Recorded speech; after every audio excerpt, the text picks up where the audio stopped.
चलिए ध्यान दीजिए इधर सोलर सेल। सोलर सेल को हम लोग फोटो वोल्टेइक डिवाइस के नाम से भी जाना जाता है। ये फोटो वोल्टेइक डिवाइस या सोलर सेल। सोलर सेल का क्या काम है कि ये लाइट एनर्जी को इलेक्ट्रिक एनर्जी में क्या करता है, कन्वर्ट करता है। यहाँ पे साफ साफ लिखा हुआ है solar cell. Solar cell are convert light energy into electrical energy. ठीक, आप ध्यान से देखिए कि ये सोलर सेल का आपका क्या है, फॉर्मेशन है। सोलर सेल में इस तरह की वहां पे मटेरियल यूज होता है। समझिएगा मेरा बात को कि जो ऊपर का आपका लेयर होता है वो लेयर किसका होता है, एन टाइप का होता है, जिसकी मोटाई 0.3 माइक्रोमीटर होता है। समझ में आ गया, बहुत ही पतला। समझ में आ गया, बहुत ही क्या होता है, पतला होता है। और ये नीचे का भाग आपको दिखाई दे रहा है, ये आपका पी टाइप होता है। ये पी टाइप किसका होता है, सिलिकॉन वेफर का बना होता है। किसका, सिलिकॉन वेफर, जिसकी आपका थिकनेस कितना होता है, 300 μm के बराबर होता है। अब समझिए यहाँ पे पॉइंट को कि आपने ऊपर में जो एन टाइप लिया वो क्या है, 0.3 μm है, यानी कि बहुत ही क्या है, पतला है। इसका कारण क्या है, जब हमारा यहाँ पे क्या पड़ रहा है, प्रकाश की किरणें पड़ रही है, लाइट एनर्जी पड़ रहा है, तो ये लाइट एनर्जी अगर इसको हम पतला नहीं रखते तो क्या वो लाइट एनर्जी को आपका पी टाइप में आने के लिए देता, नहीं देता। अगर इसको क्या कर देते, आप मोटा रख देते, तो प्रकाश की जो किरणें वहां पे पड़ रहा है, कहाँ पे, एन टाइप पे, वो पूरा टोटली एन टाइप प्रकाश की किरणें को क्या करता, ऑब्जर्व कर लेता। और एन टाइप में प्रकाश की किरणें इंटर नहीं कर पाता, उसका वह पी टाइप में उसका इफेक्ट नहीं पहुंच पाता। और उसका इफेक्ट नहीं पहुंचता तो क्या यहाँ पे कुछ घटनाएं घट सकती, यहाँ का एटम एक्साइटेड हो पाता, नहीं हो पाता। समझ पा रही है बात को। तो इसीलिए ऊपर का लेयर को, एन टाइप को बहुत ही क्या किया जाता है, पतला किया जाता है, ताकि यहाँ से आने वाली जो प्रकाश की किरणें हैं वो इसको पार करके कहाँ पे इंटर कर जाए, पी टाइप में इंटर कर जाए। बात समझ में आया। जस्ट इसके नीचे पे हमारा क्या लगा होता है, ऊपर बैक कॉन्टेक्ट लगा होता है, यानी कि तांबा का एक परत चढ़ा होता है सोलर प्लेट के नीचे। समझ में आया। अब ऊपर में देखिए, ऊपर में आपका क्या लगा होता है, मेटल का फिंगर्स लगा होता है। आप सोलर को देखेंगे तो अंगुली जैसा इस तरह से क्या होता है, हम ऐसा नहीं बनाए हैं, ऐसा नहीं है, ये ऐसा फिंगर जैसा लंबा लंबा होता है। अब देखेंगे, ठीक, उसको उसका कारण ये रहा कि अगर आप इसको टोटली इस तरह से सटा के लगा देते, मेरे बात को ध्यान से समझेगी, तो क्या होता कि पूरा आपका जो एरिया था उसको आपका मेटल फिंगर से क्या कर लेता, कवर कर लेता। करता कि नहीं करता कवर। फिर वही मतलब कहानी बनती है, ऊपर से लाइट आता, उस पूरा लाइट को वही क्या करता, अपने में अब्जॉर्ब कर लेता। तब उस केस में ना तो आपका लाइट एन टाइप में घुस पाता, पी टाइप का तो बात छोड़िए। इसीलिए उसको इस तरह से किया जाता है ताकि लाइट यहाँ से क्या हो जाए, पार हो जाए। और पार होने के बाद में ये आपका एन टाइप क्या है, बहुत ही पतला है। उसको पार करके आपका लाइट कहाँ पे इंटर करता है, पी टाइप पे इंटर करता है। समझ पाई बात को। और यहाँ पे क्या होती है, आपका एटम एक्साइटेड होता है, और एटम के एक्साइटेड होने से वहां से क्या जनरेट होती है, इलेक्ट्रॉन्स जनरेट होगी। और जहाँ पे एक्स्ट्रा इलेक्ट्रॉन्स हुआ तो वो क्या करेगा, फ्लो करेगा। इलेक्ट्रॉन फ्लो हुआ मतलब करंट। समझ पाई। ये देखिए, यही इसका क्रॉस सेक्शनल व्यू है, मतलब कि इसको हम इस तरह से काट दिए हैं तो आपको कुछ इस तरह से दिखाई देगा। बात समझ में आ गया। जैसे कि आप केक देखें, केक या ब्रेड का एक स्लाइस को कैसे काट के निकालते हैं, उसी तरह से मान के चलिए हम इसको काट के निकाल दिए हैं तो आपको कुछ इस तरह से दिखाई देता है। समझ में आ गया। ये ऊपर का भाग क्या है, आपका फिंगर्स है, मतलब मेटल फिंगर्स। ये वाला एन टाइप है, ये पी टाइप, और ये यहाँ का ये जो भाग है ये आपका क्या है, ऊपर बैक कॉन्टेक्ट है। समझ पाई। अब थोड़ी सी आगे जानकारी लीजिए कि area covered by metal fingers और 15%। जो सोलर प्लेट का ऊपर में पैनल होती है, जो एरिया होती है, उस एरिया में जो आप फिंगर्स लगा के रखे हैं वो केवल 15% को क्या करता है, कवर करता है, और आपका 85% ओपन रहता है। बात समझ में आया मेरा? जो आपने फिंगर्स वहां पे लगा के रखा वो फिंगर्स कितना को कवर किया, 15% को, जबकि 85% में आपका लाइट सीधे इंटर करेगा। समझ में आ गया? अगर फिंगर्स नहीं लगाएंगे तब भी वहां पे हमारा करंट प्रोड्यूस कैसे होगा? मेटल से ही तो होके हमारा क्या जाएगा, करंट जाएगा। समझ पा रही है? एक दूसरे का यहाँ पे जो आपका एटम्स है, एन टाइप और पी टाइप का, को जोड़ता कौन है? यही मेटल्स फिंगर्स जोड़ा है। समझ पा रही है?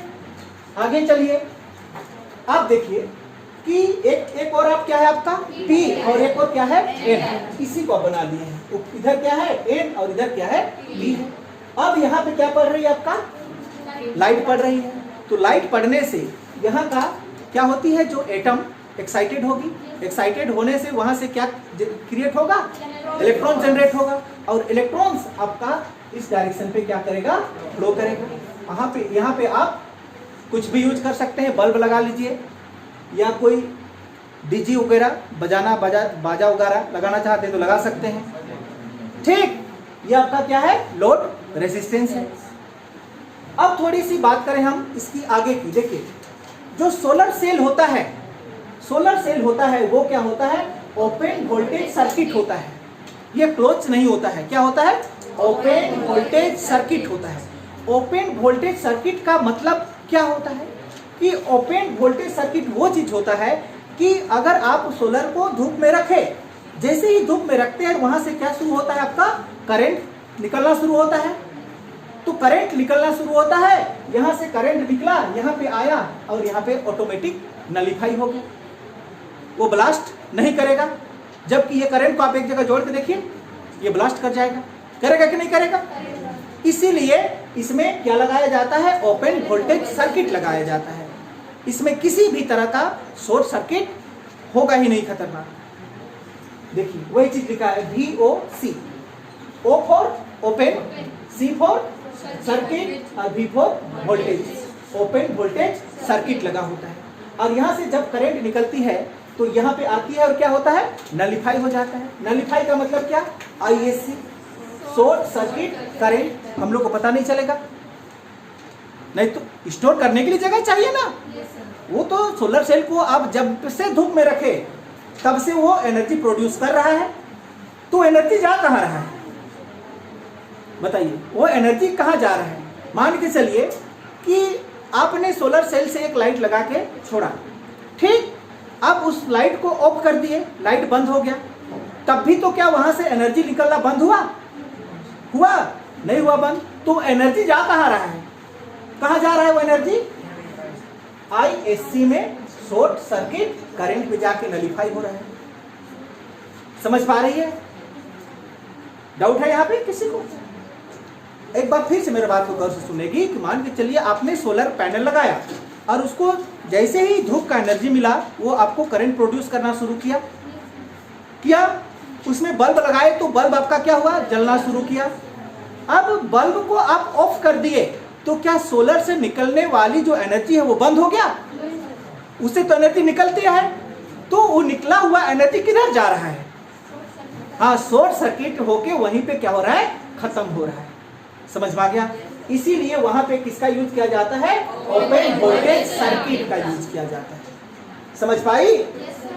क्लोज अगर सर्किट लेते तो वहां पे वो ब्लास्ट कर जाता, इसीलिए वहां पे क्या लगाया जाता है, ओपन वोल्टेज सर्किट यूज किया जाता है। एक तरह से करंट बन रहा है और बन के एक जगह मिलके फिर से क्या हो रहा है, खत्म हो रहा है। उधर से बन रहा है, इधर आ रहा है और नलीफाई होते जा रहा है। कोई प्रॉब्लम नहीं है। रात दिन 24 घंटा चल रहा है तब भी उसको हमको कोई प्रॉब्लम नहीं है। समझ में आ गया? जब जोड़ेंगे तब हमको एनर्जी मिल जाएगा। क्लियर? चलिए आगे देखिए 5 नंबर। 5 नंबर में ये ग्राफ है, सोलर एनर्जी का ग्राफ।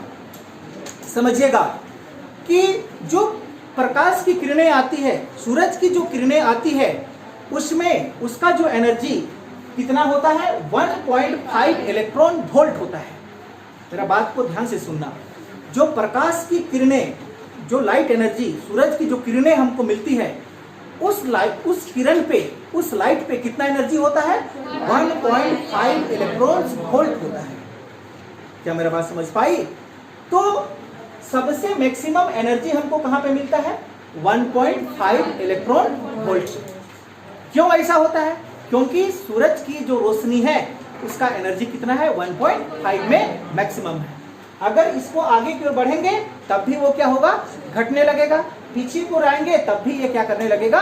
घटने लगेगा। लेकिन मैक्सिमम आपको कहां पे मिलेगा? 1.5 पे।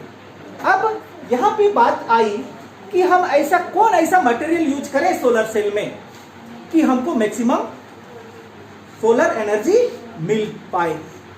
तो उसके लिए हमको उस तरह का कंडक्शन बैंड को ढूंढना पड़े जिसका हमारा कंडक्शन बैंड में इलेक्ट्रॉन्स को जंप कराने के लिए 1.5 इलेक्ट्रॉन वोल्ट के आसपास एनर्जी लगे। क्या मेरा बात समझ पाई? अगर सोलर सेल में एक ऐसा मटेरियल यूज किए जिसको कंडक्शन बैंड में इलेक्ट्रॉन्स को जंप कराने के लिए 5 इलेक्ट्रॉन वोल्ट की आवश्यकता हो, तो क्या वो सोलर सेल, उससे बनी हुई सोलर सेल आपको करंट देगा? नहीं देगा। क्यों नहीं देगा? क्योंकि आपकी सूरज से आने वाली किरण का जो एनर्जी है वो कितना है? 1.5 है। समझ में आया?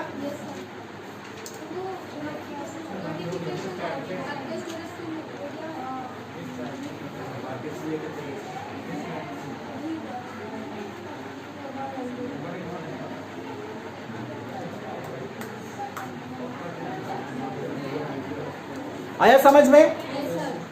अब यहां पे इसीलिए यूज क्या जाता है उसको देखिए। सिलिकॉन हैज कितना होता है? इसका एनर्जी गैपिंग 1.1 इलेक्ट्रॉन वोल्ट के बराबर, यानी कि लगभग 1.5 के नजदीक है ये। तो ये आराम से कंडक्शन बैंड पर इलेक्ट्रॉन को ये जंप करा सकता है। दूसरी चीज हम क्या यूज करते हैं?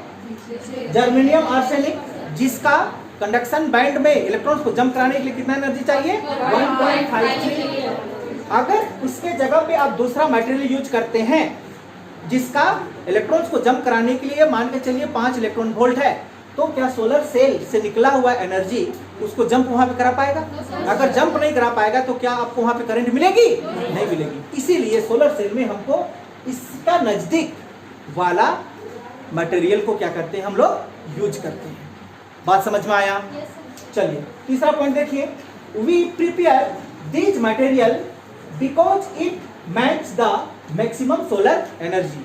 समझ में आ गया होगा क्यों हम इस मटेरियल को यूज करते हैं इसको बनाने के लिए? क्योंकि ये सोलर एनर्जी का जो है 1.5 इलेक्ट्रॉन वोल्ट उससे क्या करता है? मैच करता है, और हमको इस तरह से मैक्सिमम एनर्जी मिलता है 1.5 इलेक्ट्रॉन वोल्ट पे। समझ पाई? तो ये था आपका सोलर सेल। डाउट है कहीं पे? चलिए